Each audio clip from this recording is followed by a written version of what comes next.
समोसरण महामंडल विधान में आज आप सभी ने पूजन संपन्न की। देखिए, तीर्थंकर भगवान का पुण्य कर्म इतना प्रबल रहता है कि असंख्य भव्य जीव उनके निमित्त से कल्याण का मार्ग प्राप्त करते हैं। वैसे तो भव्य जीवों का अपना स्वयं का उपादान भी है, लेकिन उनके उस उपादान को जगाने में तीर्थंकर प्रभु की पुण्य वर्गनाएं भी काम आती हैं। तीर्थंकर भगवंतों का विहार जहाँ से भी होता है, सुभिक्ष छा जाता है। निमित्त की भूमिका निमित्त के रूप में होती है, उसका अपना उपादान भी जागना चाहिए। एक कहानी मैंने पढ़ी थी, कहानी का सार आपको पकड़ना है। राजगृह नगरी में रोहिणे नाम का एक चोर रहता था। चोरी करना उसके लिए उसके पूर्वजों से मिला था, पुश्तैनी मिला था। उसके पिता के पिता, पिता के पिता चोरी करते आए। विरासत में ही ये परंपरा चोरी करने की उसको मिली।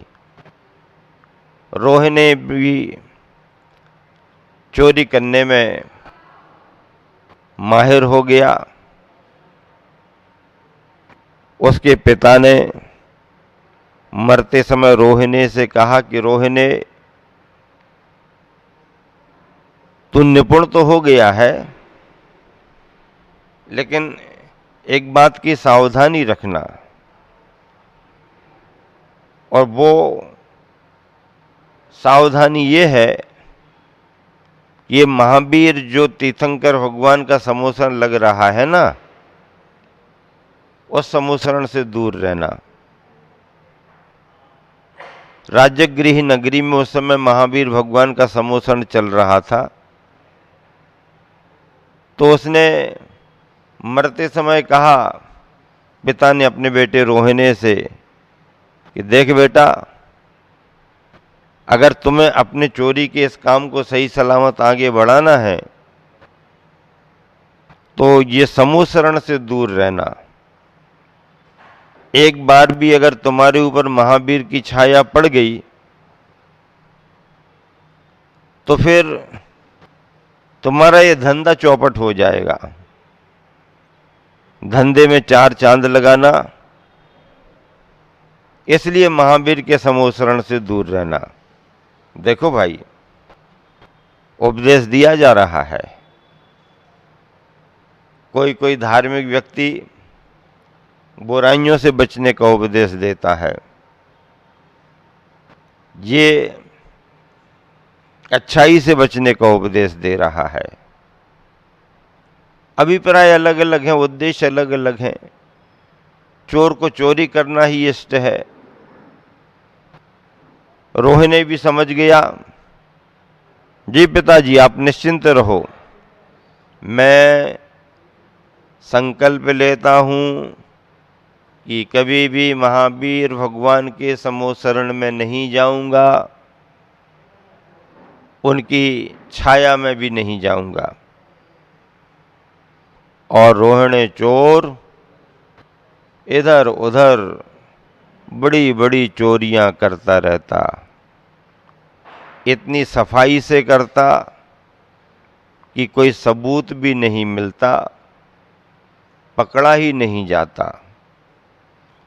सारे राज्य में चिंता, सम्राट सैनिक चिंतित, मंत्री अभय कुमार चिंतित, कौन चोर होगा जो इतनी सफाई से चोरी करता और पता ही नहीं पड़ पाता। समय बीतता गया। किसी एक समय रोहिणी चोर ने राजमहल में चोरी की। बेशकीमती रत्नों को, हारों को लेकर के भागा। उनकी आभा से, चमक से पहरेदार चौकन्ने हुए। अरे चोर चोर चोर चोर, रोहिणी के पीछे लागे। रोहिणी भागा भागा भागा भागा। पहरेदारों ने, पुलिस सिपाहियों ने कुछ ऐसा प्रबंध किया कि जितने भी रास्ते थे उन रास्तों को बंद किया। उन रास्तों को क्या किया? बंद किया।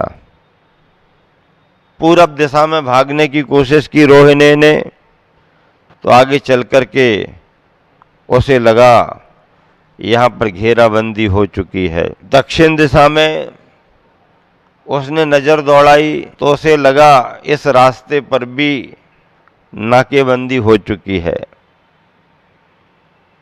पश्चिम और उत्तर में जाने का भाव किया। पश्चिम दिशा में भी उसे लगा कि इस तरफ भी खतरा है। उत्तर दिशा खाली उसे दिखी, तो रोहिणी जैसे ही उत्तर दिशा की ओर आगे बढ़ा तो उसे एकदम ख्याल आया, ये रास्ता तो खाली है, लेकिन इसी रास्ते पर महावीर भगवान का समोसरण भी लगा हुआ है। क्या? महावीर भगवान का समोसरण लगा हुआ है। अब महावीर भगवान का समोसरण लगा है, पिताजी कह करके गए थे कि समोसरण के निकट नहीं जाना। क्या करें? मरता क्या ना करता। पूरब दिशा में जा नहीं सकते, दक्षिण पश्चिम में बाधा है, उत्तर दिशा खाली दिख रही है, लेकिन उत्तर दिशा में महावीर भगवान का समोसरण लगा है। रोहिणी ने क्षण भर विचार किया, और रोहिणी क्या सोचता है कि चलो महावीर भगवान का समोसरण लगा है तो लगा है, कोई बात नहीं, हम जब उसके सामने से निकलेंगे कानों में अंगुली डाल लेंगे। क्या करेंगे? कानों में अंगुली डाल लेंगे, ताकि महावीर भगवान के कोई शब्द सुनाई ही नहीं देंगे। कान खुले हों तो शब्द सुनाई देंगे। कानों में अंगुली डाल ली, आंखें बंद कर ली। आंखें बंद कर ली, समोसरण दिखेगा नहीं। कानों में अंगुली डाल ली, कोई शब्द सुनाई नहीं देगा, दौड़ लगा करके निकल जाएंगे। उसने प्लान बनाया और उत्तर दिशा की ओर दौड़ गया। जैसे ही उसने देखा कि सामने समोसरण दिख रहा है, तो उसने कानों में अंगुली डाली और आंख बंद करके दौड़ लगाना शुरू कर दिया। कहानी में ये लिखा है कि जब वह अंगुली डाल करके दौड़ रहा था, उसी समय उसके पैर में कांटा लगा। क्या लगा? उसी समय उसके पैर में कांटा लग गया।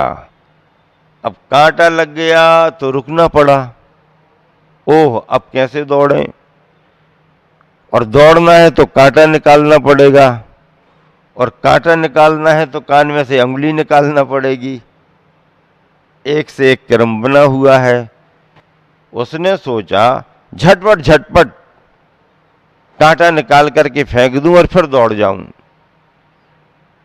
उसने कानों से अंगुली निकाली, पैर से कांटा खींचा, फेंका। इतने में ही एक दो वाक महावीर भगवान के उपदेश के उसके कानों में चले गए। क्या चले गए?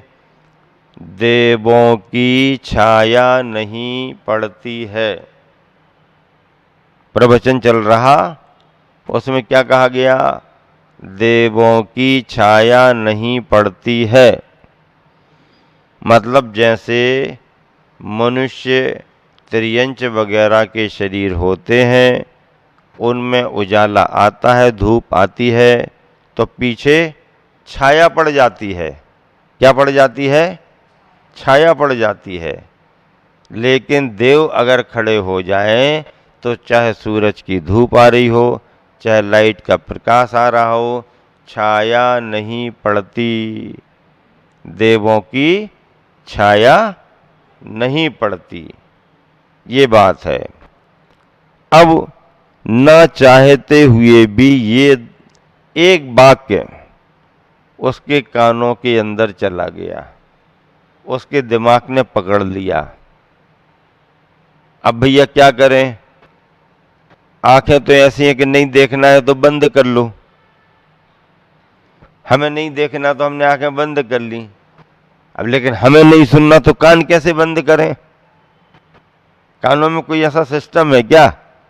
कोई ऐसी व्यवस्था? नहीं नहीं, हमें नहीं सुनना, कान बंद हो जाओ, ढक्कन लगा लो। कान में तो ये सिस्टम है ही नहीं। आंखों में तो सिस्टम है ना। नहीं देखना तो आंखें बंद कर सकते हैं, लेकिन नहीं सुनना तो कान कैसे बंद करें? तो ना चाहते हुए भी एक वाक्य उस रोहिणी चोर के अंदर कानों में चला गया और उसके दिमाग ने पकड़ लिया। देवों की छाया नहीं पड़ती। अब दौड़ा दौड़ा दौड़ा, फिर उसने अपने कान बंद कर लिए और दौड़ा दौड़ा दौड़ा दौड़ा दौड़ा दौड़ा दौड़ा, आगे जाकर के चोर पकड़ में आ गया। क्या हुआ? आगे जाकर के चोर पकड़ में आ गया। भैया आप कहानी को कहानी के रूप में लेना, नहीं तो कहो कि महाराज जी समोसण के यहाँ कांटा कहाँ से आ गया, धरती से धूली कंटक सब अलग हो जाते, आप सुनाते हो, और एक कहानी में कहाँ से कांटा आ गया। एक कहानी कांटे वाली कहानी है। कहानी को तुम कहानी के रूप में लेना, सिद्धांत से घटित नहीं होगा। लेकिन जिसने कहानी लिखी है, हमारे दिगंबर आचार्यों ने कहानी नहीं लिखी, कहीं से भी कहानी आई तो उस कहानी में ये लिखा है कि उसको कांटा लगा। ठीक है, सार पकड़ लो, और क्या लेना देना। चलिएगा, आगे जाकर के चोर पकड़ा गया और अभय कुमार मंत्री के लिए सम्राट सैनिक ने इस चोर से रहस्य निकलवाने के लिए जिम्मेदारी सौंपी। सम्राट सैनिक के सामने प्रस्तुत हुआ तो सैनिक ने अपने मंत्री अभय कुमार को जवाबदारी सौंपी कि इस चोर से सारे रहस्य निकलवाओ, क्या क्या इसने किया है, कहाँ कहाँ चोरियां की हैं। अभय कुमार मंत्री ने भी योजनाबद्ध तरीके से एक बहुत अच्छा स्थान बनवाया, महल बनवाया, और उसमें स्वर्गीय वैभव, स्वर्गीय वातावरण बनाया।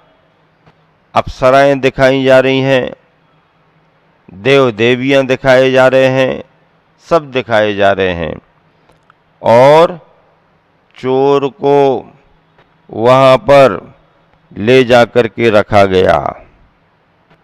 फिर चोर से एक दिन कहा गया, अरे भाई तुम्हारा कितना बड़ा पुण्य का योग है कि तुम्हारा स्वर्ग में जन्म हुआ है, तुमने यहाँ आकर के जन्म लिया है, तुमने बहुत अच्छे अच्छे कार्य किए होंगे, फलस्वरूप यहाँ पर जन्म हुआ है।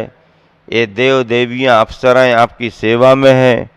हाँ, आप बताओ आपने क्या क्या काम किए हैं, जिन कार्यों की वजह से आपका स्वर्ग में जन्म हुआ है। चोर कुछ समझ गया कि ये मंत्री अभय कुमार की चाल है, ये मेरे अंदर से कुछ निकलवाना चाहते हैं और स्वर्ग का वातावरण बता रहे हैं। उसने सब तरफ देखा तो आने जाने वालों की छाया दिख रही थी उसको। क्या दिख रही थी? आने जाने वालों की छाया दिख रही थी। समझ गया स्वर्ग नहीं है, स्वर्ग का वातावरण बनाया गया है। ये देवी देवता अप्सरा नहीं है, क्योंकि इनकी छाया पड़ रही है, ये मनुष्य ही है। तो जो उसने अपने जीवन में नहीं किया था वो सब बताया। मैंने इतना दान दिया, मैंने इतना पूजा पाठ किया, मैंने ये किया, मैंने वो किया। और जो उसने जीवन में कभी नहीं किया था वो सारे कार्य दान पुण्य के उसने सब बताए, सब रखे। अभय कुमार परेशान हो गया, कोई बात पकड़ में ही नहीं आ रही है, जो योजना थी वो फेल हो रही है। और ये तो सब वही बता रहा है जो इसने किया नहीं है, जो किया है वो बता ही नहीं रहा है। कोई साक्ष्य, कोई सबूत अपने पास नहीं है कि इसे हम चोर साबित करें। तब फिर क्या करें? चलो ठीक है। और फिर साक्ष्य ना मिलने के कारण उसके लिए छोड़ दिया गया। और जैसे ही उसे छोड़ा गया तो उसका दिमाग घूम गया, उसके विचार बदल गए। ओह, मेरे पिताजी मुझे जिस सम्मोहन से दूर करते रहे, महावीर भगवान की छाया में नहीं जाना, उनके कोई वचन नहीं सुनना, ये कहते रहे, आज उन्हीं महावीर के एक वाक्य ने मुझे बचा लिया। महावीर के उसी एक वाक्य ने तो मुझे बचाया कि देवों की छाया नहीं पड़ती। अगर ये बात मुझे मालूम नहीं होती तो मैं स्वर्ग मानकर के सारी बात बता देता। लेकिन महावीर के एक वाक्य ने मेरे जीवन को बचा लिया। तब फिर क्यों ना हो मैं महावीर भगवान की शरण में ही चला जाऊं।